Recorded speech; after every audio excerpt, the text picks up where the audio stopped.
Lakini hayo macho ambayo Yesu aliangalia ni macho ya upofu, hayo upofu wa kiroho. Na ndio tunaoongelea leo, kuwa tuondoe upofu wa kiroho katika maisha yetu. Upofu wa kiroho ni dhambi. Upofu wa kiroho ni hali ya kutokutambua Mungu na kuishi kwa amri na taratibu zake, kutokutambua mafundisho ya kanisa na kuishi kutokana na mafundisho hayo. Tunaweza tukauondoa tu upofu wetu wa kiroho kwa kukubali kuizama na kuingia kufanya mabadiliko ya ndani ya mioyo yetu. Ndio maana katika Injili ambalo somo la pili pia linaongelea juu ya habari hiyo ya nuru na mwanga, lakini somo la Injili linatafakarisha zaidi kwa ajili ya huyo kijana ambaye amejikuta kipofu, na Yesu anapita na wanafunzi wake wanaanza kumhoji. Wanamuuliza mwanafunzi wake, mheshimiwa, huyu bwana huyu mpaka amezaliwa kipofu, huyu aliyetenda dhambi ni yeye au wazazi wake? Ni swali la mtego. Ni swali ambalo lilikuwa linamweka Yesu kutoa jibu la ndio la mtoto au wazazi, kuwa lingemweka matatani. Sababu angesema aliyetenda dhambi ni wazazi wake, kwa nini yeye huyo azaliwe hivyo? Kama hakuwa na dhambi, kwa nini azaliwe na upofu kama ni wazazi wake? Kwa nini wasiadhibiwe wazazi wake? Angesema kuwa aliyetenda dhambi yeye. Alitenda dhambi wapi wakati amezaliwa hivyo kipofu? Anaonekana kipofu, wapi alitenda dhambi? Kwa lilikuwa ni swali zito. Lakini kwa desturi za Wayahudi nyakati zile, walitafsiri mahangaiko, mateso, magonjwa na dhuluma mbalimbali zinazotokea katika jamii ni kwa sababu mmoja ameacha njia ya Mungu, mmoja ametenda dhambi, mmoja amekimbia ukweli, mmoja amesimama mbali ya ukweli, na ndiyo maana anapata mahangaiko hayo. Kwa hiyo hawa wanafunzi wake Yesu wanapomuona huyu ndugu kipofu, moja kwa moja wanajua tu kuwa dhambi imetendwa. Sasa imetendwa na nani? Hilo ndio walikuwa wanataka Bwana wao awadhihirishie, nani aliyetenda dhambi. Jambo ambalo kwa Kristo anatoa jibu tofauti, kuwa huyu yuko hivyo ili utukufu wa Mungu udhihirike kwake yeye, kwa atakaosikia na kwa wengine.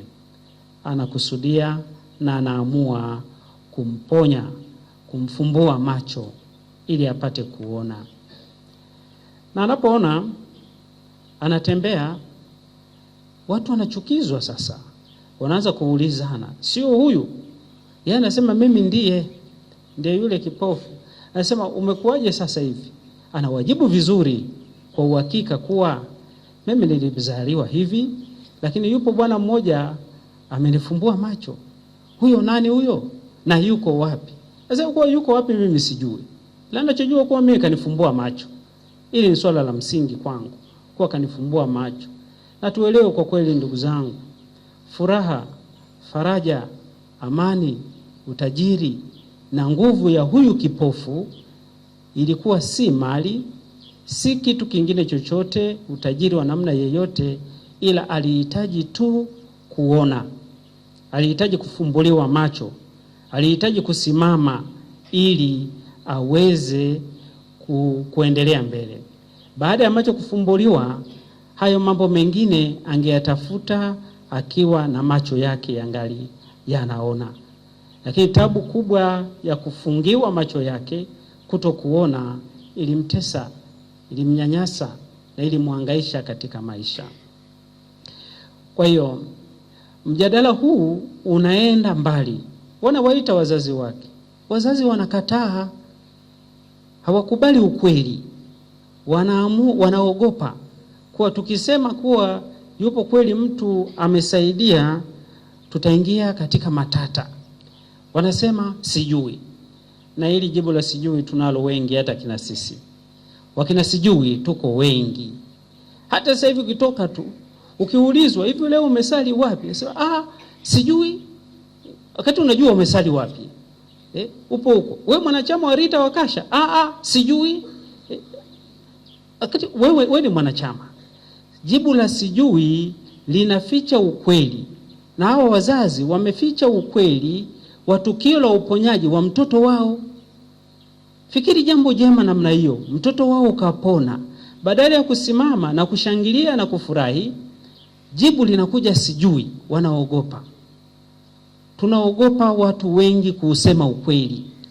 Tunaogopa kuusimamia ukweli. Tunaogopa kusimama na ukweli. Na kwa sababu hiyo tunakuwa tu watu waongo na wasio na msimamo katika maisha yetu. Injili ya Yohani sura ya 8 mstari 32 unasema ukweli utawaweka huru. Sasa tusimamie ukweli. Tusimamie ukweli katika familia zetu. La kweli tuseme kweli. Kwa mama, wewe hii hela iliyokuwa hapa umeichukua umeipeleka kwenye kikoba, kubali. Kwa sababu ni ukweli ndio umeichukua umeipeleka kwenye kikoba. Usiseme sijui. Wakati unajua kabisa kweli umeichukua umeipeleka kwenye kikoba. Sema ndio, nimeipeleka kwenye kikoba. Mtoto huyu amekosea jambo fulani, akubali kuwa kweli nimekosea.